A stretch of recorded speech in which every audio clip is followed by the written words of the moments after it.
Hey there folks, welcome to Spectrum Pulse. We talk about music, movies, art, and culture. And today we're going to be talking about the new album from Young the Giant, titled Mind Over Matter. Now, just over a year ago, when I made my list of the top 10 best hit songs of 2012, I put Imagine Dragons' It's Time on the list, and I made the comment that it was a song that only really charted for two reasons: the increased swell of indie rock in the popular consciousness, and Glee. Yes, the TV show that everybody loves to hate featured that song in the beginning of their fourth season, and it helped get It's Time on the chart. In fact, if you take a deeper look at the growth of indie rock in the mainstream, you can give a lot of the credit to acts like Glee for getting bands like Fun and Goche to chart. But here's the thing. There have been other indie rock acts that have tried to utilize Glee for chart success, and they haven't exactly all worked out. And today we're going to be talking about one of them that didn't take off, and in my opinion for good reason. Young the Giant, an act I throw into the mix with Foster the People, and The Neighborhood as an indie rock act that I just can't stand. And the frustrating fact is that from the pool of influences that Young the Giant is drawing from, I should like this band a lot more than I do. The guitar work reminds me of like a blend of Franz Ferdinand and Snow Patrol, the lead vocalist reminds me a bit of Chris Martin from Coldplay, and the lyrics have a free-form, cryptic style to which I usually find intriguing. But look, after listening to their debut self-titled album, I had to come to the conclusion that none of this material was better than the sum of its parts. The guitars were leaden and swallowed by feedback and reverb, so none of the tightness comes through, and yet for some bizarre reason there's none of that dramatic emotional swell that the reverb was designed to create. Lead vocalist Samir Gadia has an agreeable voice, but nothing all that special in an indie rock, and the production didn't lend him a lot of texture. And as for the lyrics, look, I like freeform, oblique lyrics. I listen to the Flaming Lips, Nick Cave, and Bill Callahan for God's sake. But there needs to be some sort of overarching cohesion, something to draw it all together, and Young the Giant just didn't have that with their debut. There's some decent imagery and some phrases that they sound deep at first listen, but the second you start looking for deeper meaning or any sort of theme or start thinking about these songs at all, nothing materializes as all that distinct or solid or cohesive or even all that likable. And you know what, I'll say it, I like the Glee cover of Cough Syrup more than Young the Giant's version of it. The guitar was tighter and more distinct than the mix, Darren Criss has more passion and vocal texture, and the production didn't feel as gray and bland. Well, okay, now admittedly some of you are wondering if you're not planning on setting fire to my house. Well, if he doesn't like this band, why the hell is he reviewing their follow-up album? Well, I've got 4 reasons for that. Number 1, you guys requested it. Number 2, I'm always willing to give acts a second chance. Number 3, the band changed labels, arguably for the better. And number 4, Young the Giant did take 4 years off between albums, and their newest album, they're working with Justin Mendel Johnson, a producer who's worked with Beck, M83, and Tegan and Sara, and he's a guy I quite like. Now, perhaps the band would be able to pull something together that could be surprisingly strong. Who knows? So I gave their newest album, Mind Over Matter, a chance. Was it better than their debut? Well, it is better, but I can't say I enjoyed it. Look, I'm sorry guys, but this is gonna be a very odd review for me because Mind Over Matter by Young the Giant fits into a very weird category. The album that effectively accomplishes what it's trying to do on a lyrical level and yet completely failed to interest me or really engage me whatsoever. It's an improvement in some aspects, I will admit this, and I will acknowledge it's a step in the right direction for the band, but I still didn't like this album at all, and I really cannot recommend it. So, okay,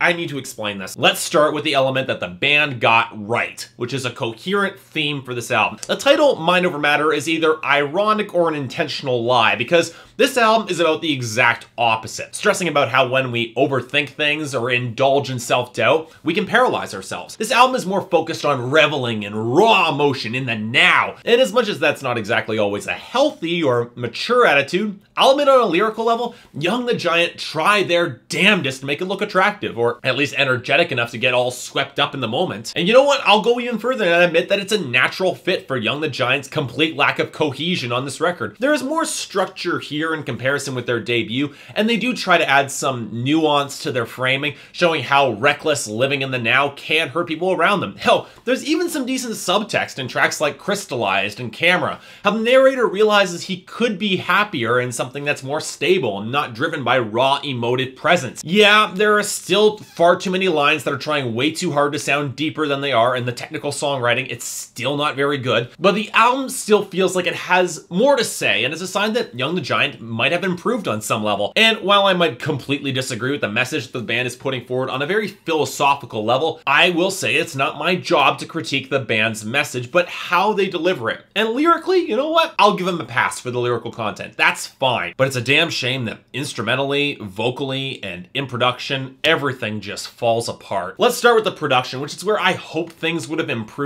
since the debut, but instead we really got a lateral move with very similar problems. I don't know who at Fueled by Ramen thinks that overloading the mix with additional noise and sound is going to add nuance or anything other than a migraine, but the overproduction on this record is a cacophonous mess, awash in reverb and fuzz that might make the album sound riotous, but also vague and lacking any crisp direction, and thus, for me, it's lacking in force. Say what you will about the overproduction of the last Panic at the Disco or Paramore albums, but at least those acts had some inspired grooves or some forward momentum or at least some memorable melody lines that at least drove the tracks forward. But this is where Young the Giant makes their next big misstep, and that's in the instrumentation. The guitar lines, they're just watery and swallowed up in their own feedback. Again. And yet with all the additional distortion, it doesn't gain any dramatic swell or raw force. On top of that, there are some moments where the guitar lines, they attempt for some complexity in a vaguely prog rockish manner, but without the tightness in the production or choice of good guitar tones or any sort of cohesion throughout the track, it really comes across as messy. The one consistent MVP on this record, or indeed for the entire band, is Francois Comtois as the drummer, because, well, he's the only one who's giving this album any sort of sense of force or forward momentum, but without any memorable riffs or good hooks or a solid bass line, he's stuck doing what every drummer in modern rock seems to be trying to do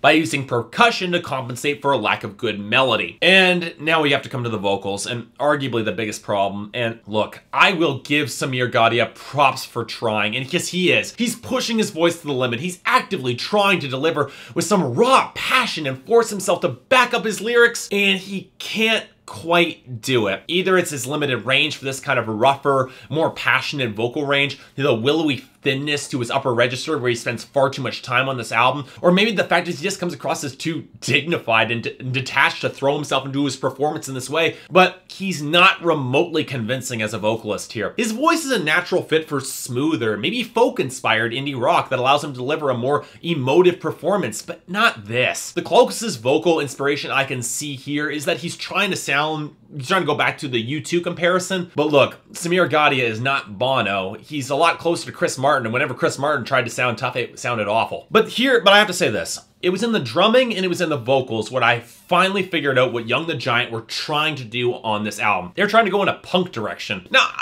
before you shout bloody murder at me, think about it for a second. The lyrical themes about young recklessness and putting raw emotion over rational thought, the heightened, intense energy, the frantic drumming attempting to crank up the momentum, the rougher sounding vocals, the fact that they're now signed to a label that was practically ran the pop punk movement in the past decade, it all makes sense here. But here's the thing, and here's the breaking point for me. Punk has always been characterized at its best by tight, memorable lifts that were remarkable only in their simplicity and in their catchiness. And Young the Giant have never had that. They've never tried to be simple, and they've never really tried to be catchy either. It always feels like the wheedling, watery guitar lines they do have never really built anything beyond a swell of distortion and noise with no serious melody underneath it. And let's be honest, as much as I appreciate bands going in a rougher, harder-edged direction, some of them, they're just not a good fit for it. And unfortunately, Young the Giant falls into that category. So as I said, I respect what this album is trying to do a lot more than I like it. It's a stylistic shift for the band, a leftward shift, and I can appreciate the lyrical direction where there was the most improvement and there was some really good ideas brought forward in the lyrics and there was some subtext and nuance. But aside from the drumming, just nothing else works for me on this record. The music completely falls flat. You could argue that it's a mess with a purpose, but even that purpose feels muddled, unfocused, and in the end,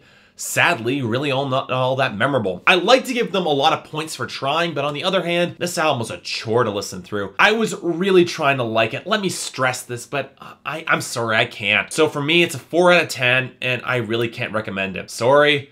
But sometimes you try to go hard and it just doesn't pan out. So yeah, thanks a lot for watching. If you'd like to like and subscribe, I'd be more than grateful. I know some of you are going to be very, very angry that I negatively reviewed this album. Hey, if you guys really enjoyed it, I'm happy for you. I just couldn't. there's anything I might be able to do to improve my presentation, or if there's any other albums coming out this year that you'd like me to cover, I'd be more than happy to take a listen. Until then, see you next time.